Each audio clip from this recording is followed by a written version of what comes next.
और बात पाकिस्तान अधिकृत कश्मीर यानी पीओके की करते हैं। भारत आज आजादी के जश्न में डूबा हुआ है और पड़ोसी देश पाकिस्तान में हुक्मरानों की नींद उड़ गई है। कश्मीर के जिस हिस्से पर पिछले 75 साल से पाकिस्तान का अवैध कब्जा है, वहां पर प्रदर्शन हो रहे हैं। पाकिस्तान की आजादी के दिन ब्लैक डे और हिंदुस्तान की आजादी के दिन ग्रेट डे मनाया जा रहा है। पाकिस्तान के अवैध कब्जे वाले कश्मीर से लगातार आजादी की आवाज उठ रही है। पीओके की आवाम हिंदुस्तान के साथ आने के लिए आवाज उठा रही है। एक रिपोर्ट के जरिए हम आपको दिखाते हैं।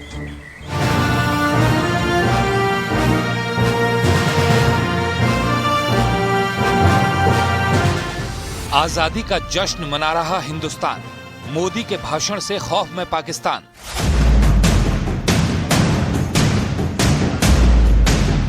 सपने अनेक है, संकल्प साफ है, नीतियां स्पष्ट है, नीयत के सामने कोई सवाल या निशान नहीं है। आतंकवाद का मिटा नामो निशान, पीएम का अब पीओके वाला अभियान।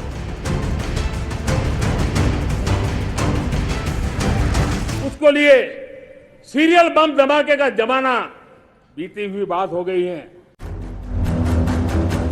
जिस वक्त लाल किले की प्राचीर से प्रधानमंत्री नरेंद्र मोदी 77वें स्वतंत्रता दिवस पर देश की जनता को संबोधित कर रहे थे, उस वक्त पाकिस्तान में बैठे आतंक के आका थर थर कांप रहे थे। जिस वक्त प्रधानमंत्री नरेंद्र मोदी देश की जनता से आतंकवाद के खात्मे की बात कर रहे थे, उस वक्त पाकिस्तान में बैठे आतंक के आका पीओके को बचाने की खैर मना रहे थे। 2047 में जब देश आजादी के 100 साल मनाएगा, उस समय दुनिया में भारत का तिरंगा झंडा विकसित भारत का तिरंगा झंडा होना चाहिए।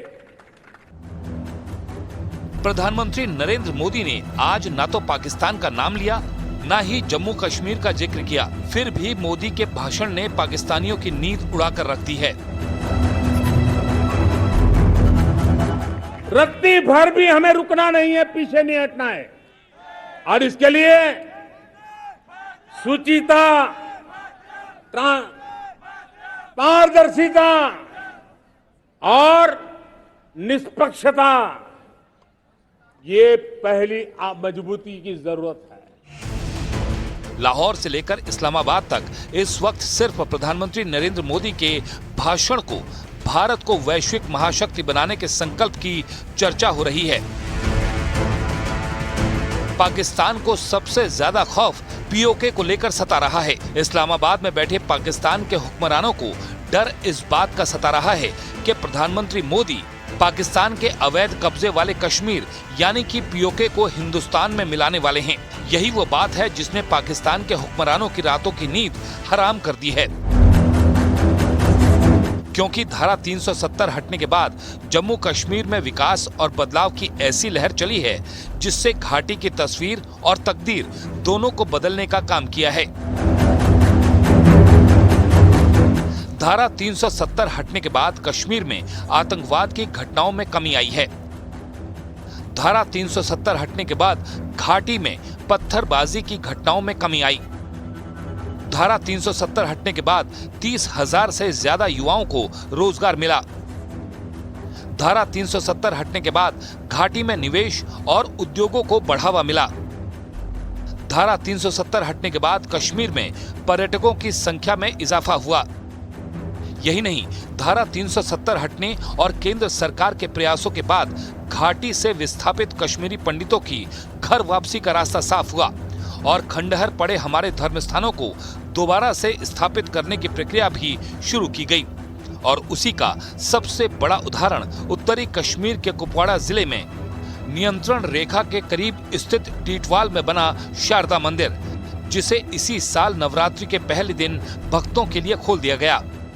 कश्मीरी हिंदुओं की धरोहर, उनके धर्मस्थल उन्हें वापस मिलने लगे हैं और उसी का एक उदाहरण आपको ये मंदिर हम दिखाएंगे, जहां पर सालों के बाद अब हिंदू वापस इस मंदिर में अपनी मां शारदा मां को पा सके।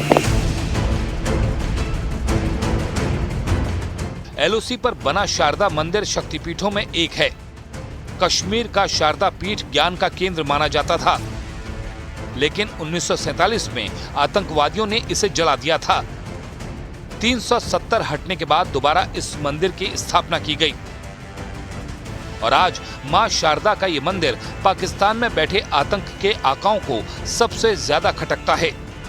धारा 370 हटने के बाद से कश्मीर की स्थिति ऐसे बदली कि एक तरफ कश्मीरी पंडित धीरे धीरे वापस कश्मीर की तरफ कूच कर रहे हैं, तो दूसरी तरफ अपने धर्म स्थान वापस पा रहे हैं। फिलहाल ये जो इस मंदिर में बैठी हूँ, माँ शारदा का मंदिर है और बिल्कुल पीओके यानी पाकिस्तान ऑक्यूपाइड कश्मीर की ठीक सीमा पर है। देखिए इस तरफ जो चट्टानें आपको नजर आ रही है ना, वो पाकिस्तान ऑक्यूपाइड कश्मीर है। ठीक पीओके के सामने पाकिस्तान की सेना जहां नजर बनाए हुए है भारत की हर एक गतिविधि पर, उस दौरान ठीक यहाँ पर उनको दिखाई देता है, उनके मस्जिदों के ठीक सामने ये माँ शारदा का मंदिर, जिसको अभी हाल ही में गृह मंत्री अमित शाह ने इसका उद्घाटन किया। 1948 के दौरान, विभाजन के दौरान इस मंदिर को नष्ट कर दिया गया था, मंदिर को जला दिया गया था। और आपको बताएं कि ठीक है, इस मंदिर के साथ ही सटा हुआ दूसरी तरफ एक गुरुद्वारा भी हुआ करता था, उस गुरुद्वारा को भी नष्ट कर दिया गया था। लेकिन सालों की प्रतीक्षा के बाद यहाँ के लोगों को उनकी माँ शारदा देवी वापस मिली। धारा 370 हटने के बाद कश्मीर घाटी की तस्वीर में जो बदलाव आया है, उसने यहाँ रहने वाले लोगों की मानसिकता को भी बदल कर रख दिया है। घाटी के लोग अब अलगाववादियों के झांसे में ना आकर विकास की मुख्य धारा से जुड़ रहे हैं, जिसने पाकिस्तान के मंसूबों को बहुत हद तक नाकामयाब कर दिया है।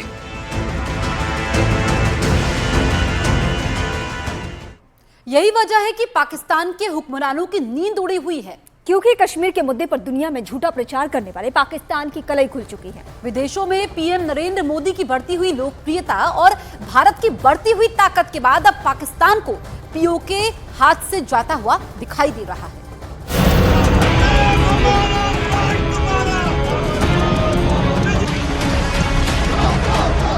वो कसक अभी भी हमारे दिलों में कि जम्मू एंड कश्मीर के पीएको को आप भारत का हिस्सा नहीं मानते हो क्या? एग्रेसिव ना हो, जान दे देंगे इसके लिए। क्या बात कर रहे हो आप? पाक अधिकृत कश्मीर, जिसे पाकिस्तान आजाद कश्मीर का नाम देता है, वो ना तो कभी पाकिस्तान का हिस्सा था और ना ही कभी होगा। पाकिस्तान कश्मीर घाटी के जिस हिस्से पर अवैध कब्जा करके बैठा है, उस पर हिंदुस्तान की सरकार का प्लान एकदम क्लियर है। पीओके पर सिर्फ गैर कानूनी कब्जा कर लेने से पाकिस्तान की कोई लोकस स्टैंडाई नहीं बनती है। भारत की संसद में पीओके को लेकर एक सर्वसम्मत प्रस्ताव पारित है।